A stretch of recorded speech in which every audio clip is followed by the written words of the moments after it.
Joe Joulwan's office open. I'm sorry, he's busy right now. Welcome, Sergeant Speaks. This is the office of the Supreme Commander, Allied Powers Europe.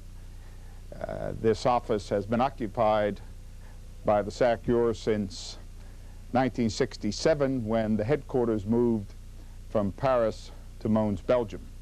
I might also mention that this desk has been used by every SACEUR since General Eisenhower, and it was on this desk that General Eisenhower signed the order establishing SHAPE in April of 1951.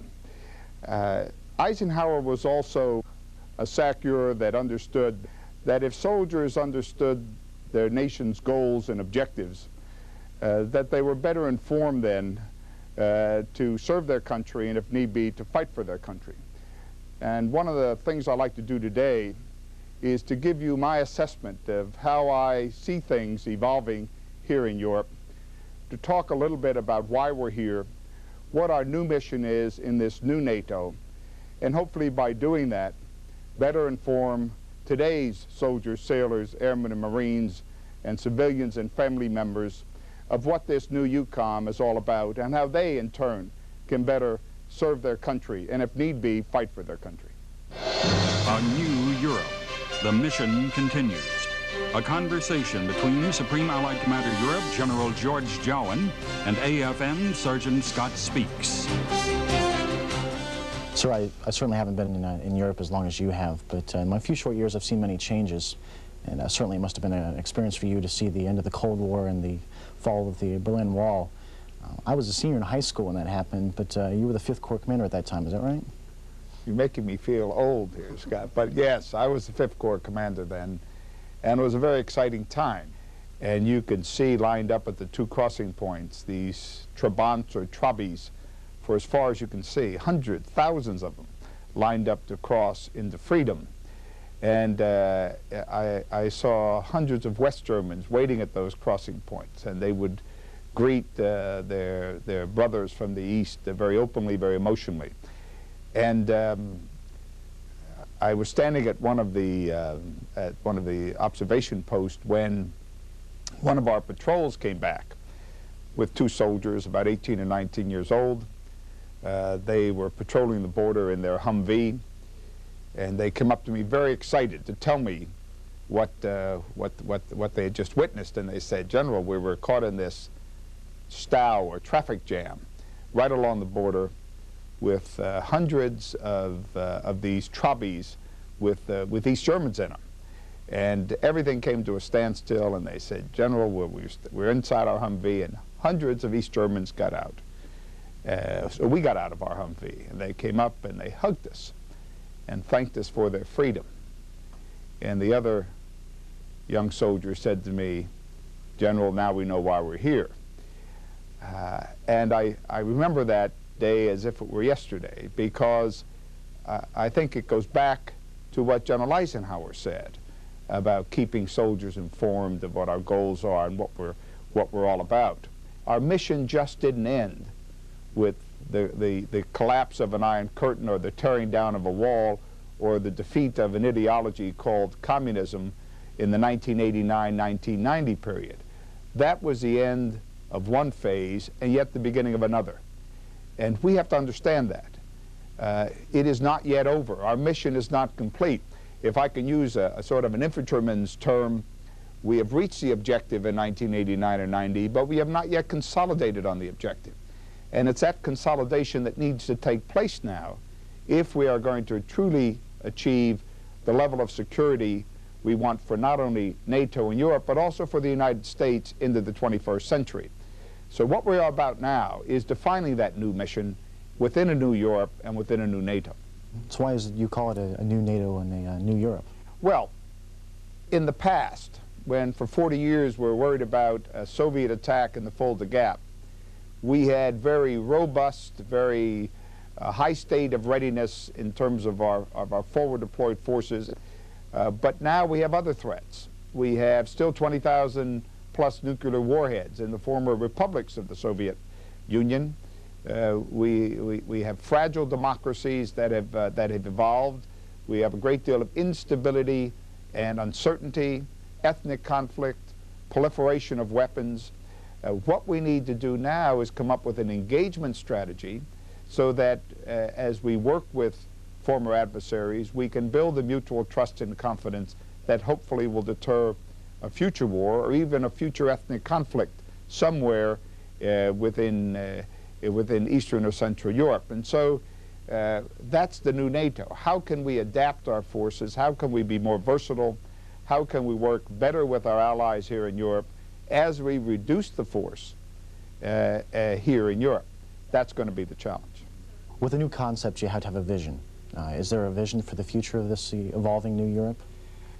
Now, the vision is, can what was once communism, can that evolve toward democracy?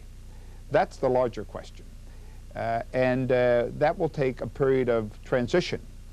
And that may take another 10, 20, 30 or 40 years for all that to evolve. The challenge is, how do we engage during this transition period? How do we have stability, which is very much needed now, because with stability will come investment, with stability will come a chance for prosperity, which are some of the prerequisites for democracy to take root. And one of the things that has happened at the NATO level, for example, that in January of this year, about 11 months ago, the heads of state passed some very clear initiatives. One, Partnership for Peace; the second, Combined Joint Task Force; and the third, Counterproliferation.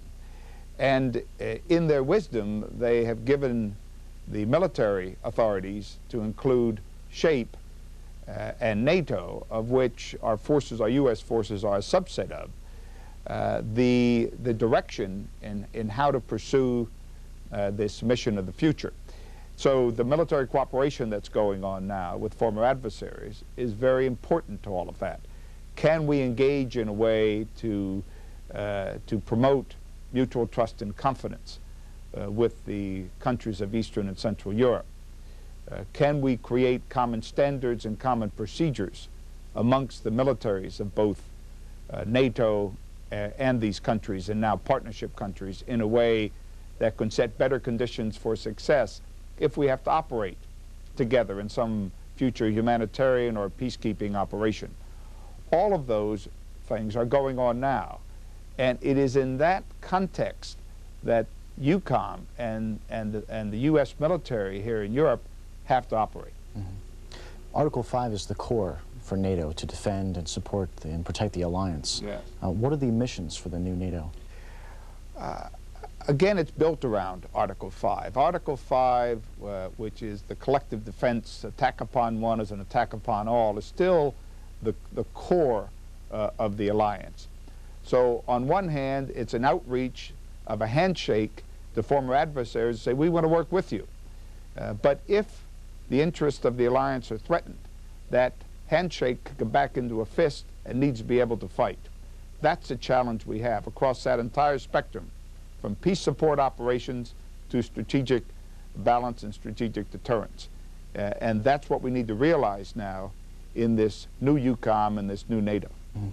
This year saw the birth of Partnership for Peace. Does that fit into the scenario? Absolutely. Partnership for Peace is I think one of our great accomplishments in 1994, both as a nation and as an alliance.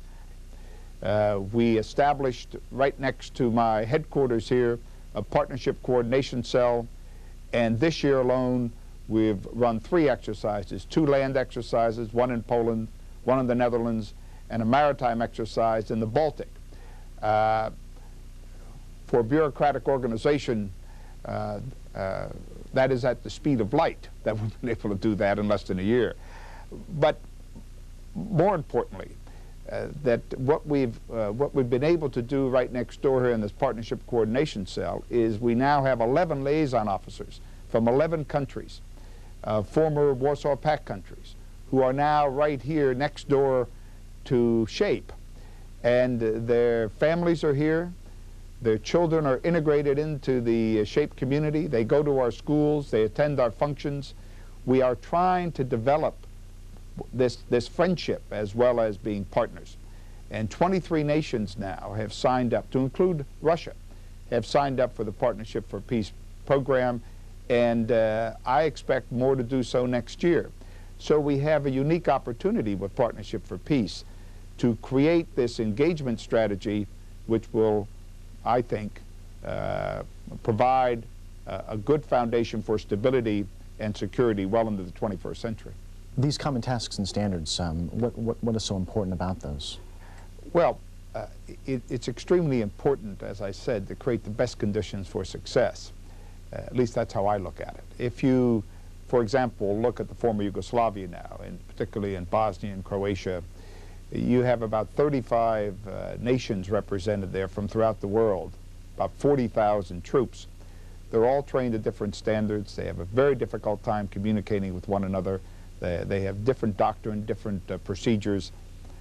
If we had the opportunity to train together so we could establish these common standards, procedures, and doctrine, then I think you have a much better chance, a higher probability for success, as I said.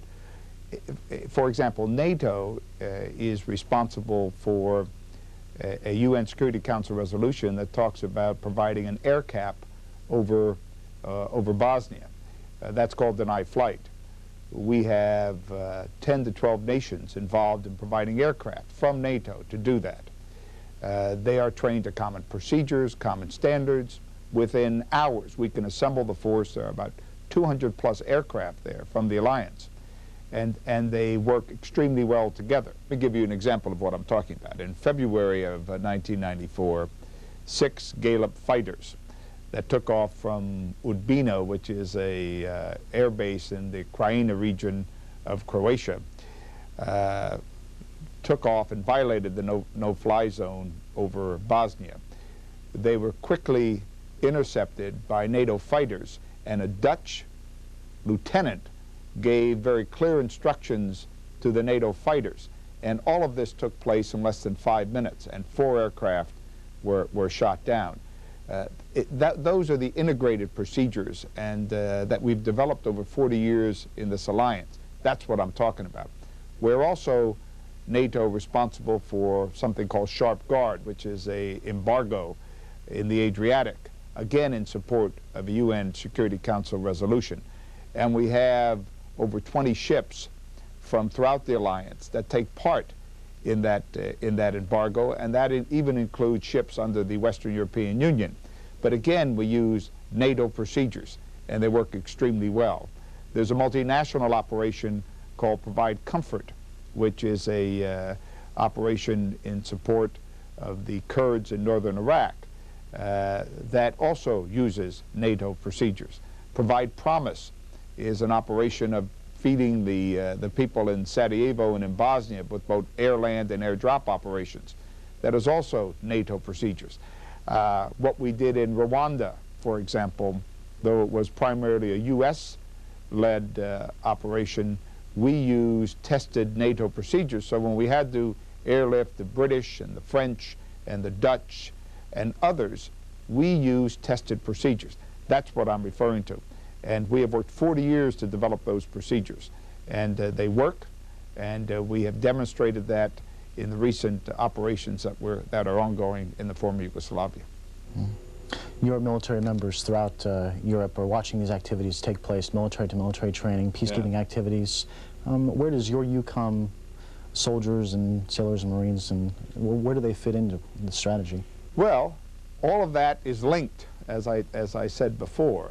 The important thing is that in this new EUCOM and new NATO, it's got to be built on the rock-solid foundation that we've established over the last 40 years. We just have some new missions. We're no longer going out as I did, for off and on for the past 34 years, going out to what we used to call the GDP, the General Defense Plan, where you'd go out to your battalion area, you had battle books, you knew every rock and every road within that sector, and your battalion, for the most part, was fixed on that terrain. We no longer are doing that. It's going to require much more versatility.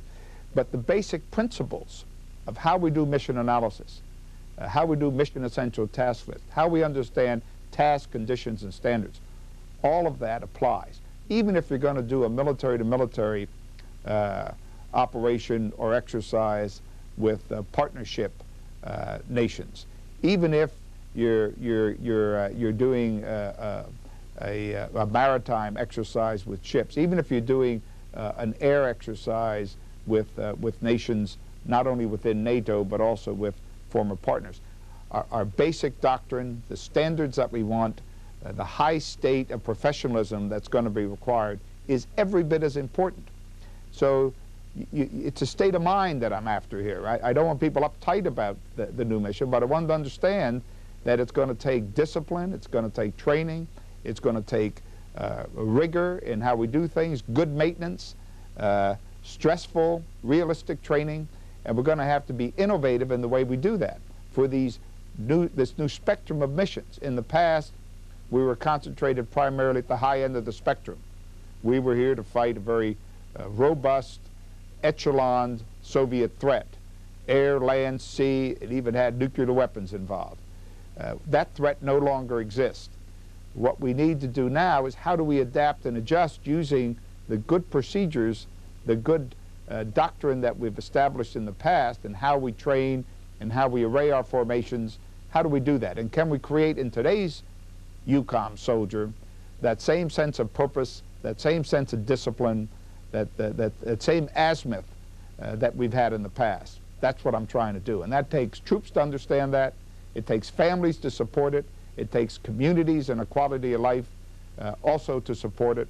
And I could tell you, we're going to, when we get down to this 100,000, we're going to create here in Europe a place that is at a great mission. We've already demonstrated that.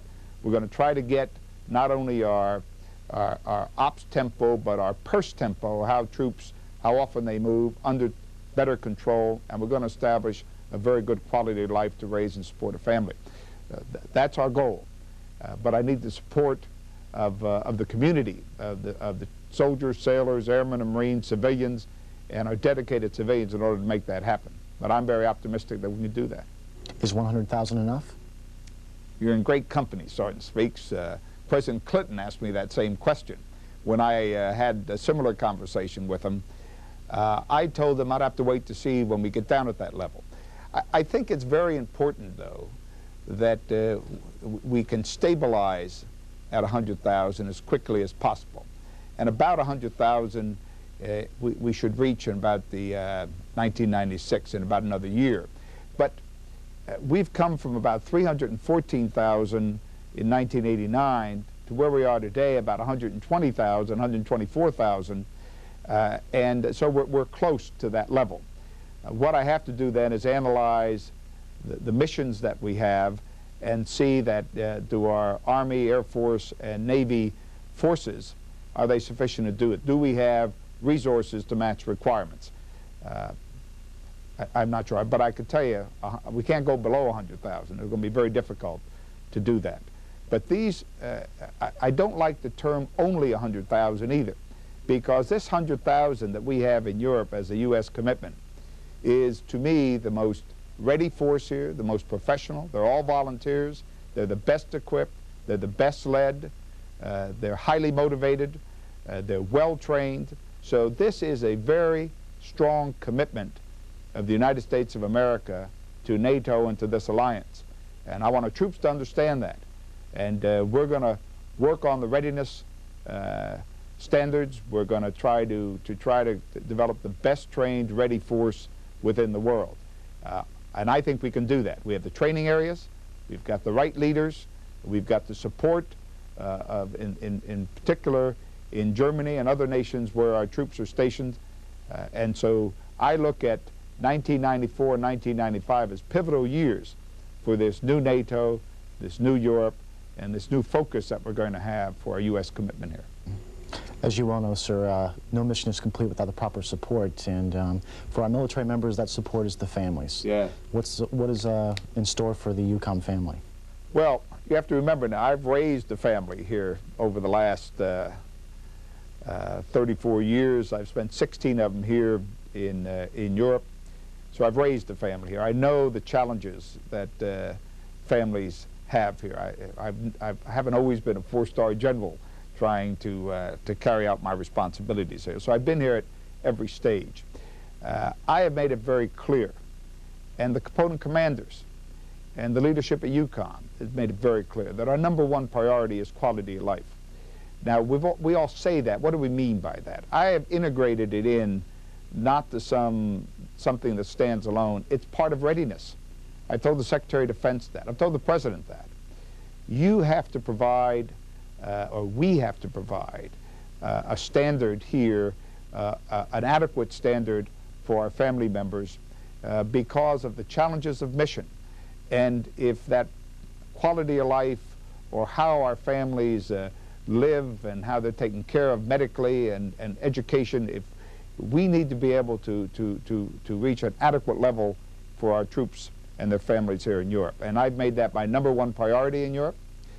We had a recent conversation with the Secretary of Defense where it was a very small meeting with the component commanders, and they were very candid and open in saying what we really need to be able to do to work both mission and taking care of our families and troops. As a result of that, we have seen some improvements already. The Secretary went back and made that his #1 priority and is now with supplementals shifting some resources into the quality of life area. I was very proud that in 1994, my testimony, I was able to get 100% of the military construction for Europe. Every project was funded.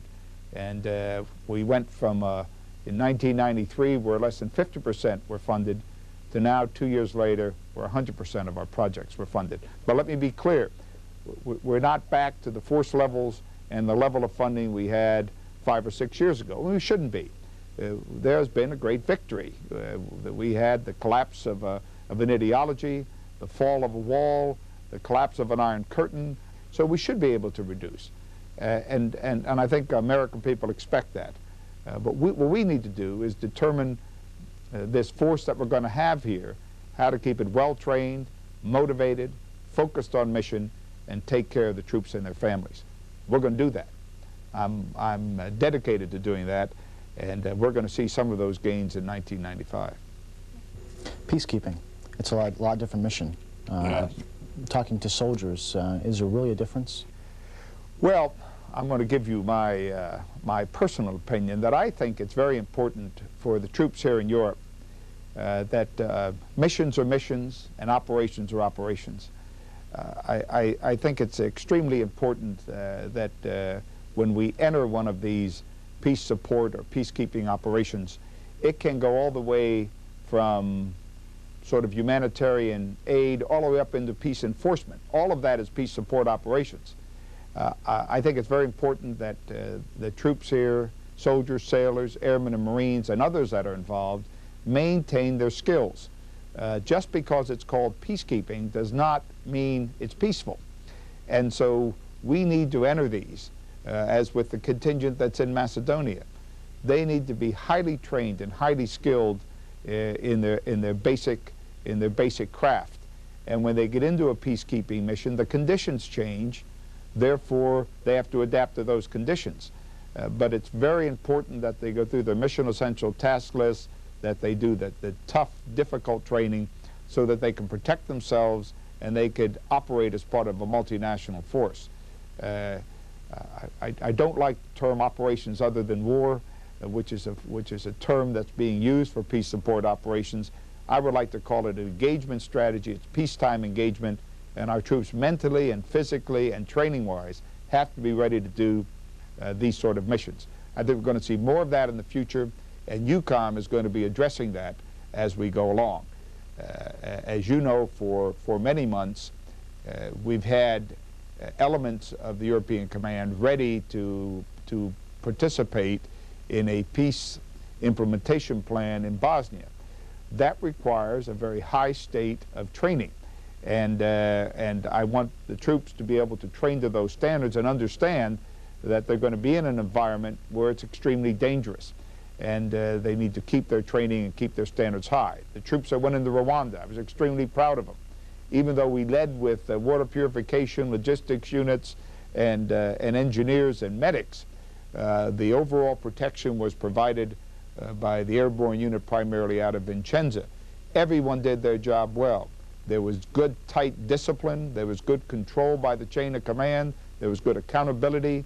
Troops understood, and they were able to change the conditions in Rwanda and Zaire, and were able to do that quite quickly. That is the agility that we're going to need in the future, that versatility within the force without losing our core function of readiness, of high standards, of training. You got to keep your head in the game, and you got to understand the price you got to pay in training to keep your skills high. That's in fact, it's much more difficult today than it was in the past. So in this new EUCOM and new NATO, it's going to require more of that. It's going to require leaders and troops that truly can understand the mission and train to mission.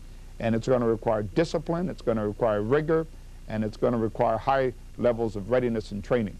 That's what I'm telling the component commanders, and that's what we hope to see in 1995.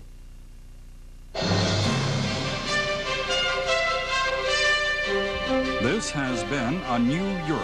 The mission continues with Supreme Allied Commander General George Joulwan.